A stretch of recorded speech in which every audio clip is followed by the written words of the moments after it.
देखिए आज हम यहाँ पे देखने वाले हैं कि एलाइलिक, विनाइलिक, बेंजाइलिक और एरिल हैलाइड में क्या की डिफरेंस है वो हम देखने वाले हैं। तो इन सारी चीजों को ध्यान से समझने का बहुत इंपॉर्टेंट है। देखो, एलाइलिक हैलाइड का मतलब ये होता है कि कार्बन और कार्बन के बीच में डबल बॉन्ड आ रहा है और उस कार्बन से फिर एक कार्बन और जुड़ा है और फिर इस कार्बन से आपका हेलोजन जुड़ा होता है। तो ये आपकी एलाइलिक हैलाइड की कंडीशन आती है। कहने का मतलब ये हुआ कि इस कार्बन पर आपका बनेगा sp3 हाइब्रिडाइजेशन बनेगा और ये आपके carbon carbon double bonded carbon के जस्ट आगे जुड़ा होता है। ठीक है, और यहाँ पर जो ये वाला कार्बन आ रहा है, इस वाले कार्बन को हम क्या बोलते हैं? इसको बोलते हैं एलाइलिक कार्बन। क्या बोलते हैं बेटा? इसको बोलते हैं एलाइलिक कार्बन बोल देते हैं। पॉइंट क्लियर हो गया? ठीक है, अब आते हैं हमारे बेंजाइलिक कार्बन। देखो, बेंजाइलिक कार्बन में क्या होता है? बेंजाइलिक कार्बन में हमारे पास एक बेंजीन रिंग होती है। ठीक है, और उस बेंजीन रिंग से एक कार्बन जुड़ा होता है और उससे आपका हाइड्रोजन जुड़ा होता है।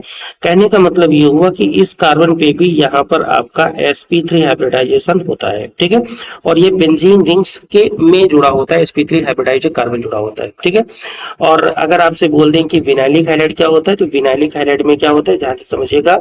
कार्बन कार्बन के बीच में डबल बॉन्ड होता है और उससे डायरेक्ट हेलोजन जुड़ा होता है। तो कहने का मतलब यहाँ पर इस कार्बन पर आपका हाइब्रिडाइजेशन बनता है, कौन सा? sp2 हाइब्रिडाइज्ड कार्बन होता है। और सेम कहानी अगर एरिल हाइलाइड की बात करें तो एरिल हाइलाइड में आपका बेंजीन रिंग होती है। ठीक है, और बेंजीन रिंग से डायरेक्ट हेलोजन जुड़ा होता है और यहाँ पर भी सेम टू सेम हाइब्रिडाइजेशन होता है, आपका sp2 हाइब्रिडाइजेशन यहाँ पर होता है। तो कहने का मतलब ये हुआ कि एलाइलिक और बेंजाइलिक दोनों के कार्बन पर आपका sp3 हाइब्रिडाइजेशन होता है, लेकिन विनाइलिक और एरिल दोनों के कार्बन पर आपका sp2 हाइब्रिडाइजेशन होता है। ठीक है ना?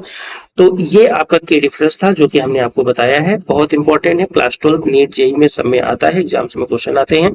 ठीक है, और भी ऐसे वीडियो देखने के लिए चैनल को सब्सक्राइब करिएगा। धन्यवाद।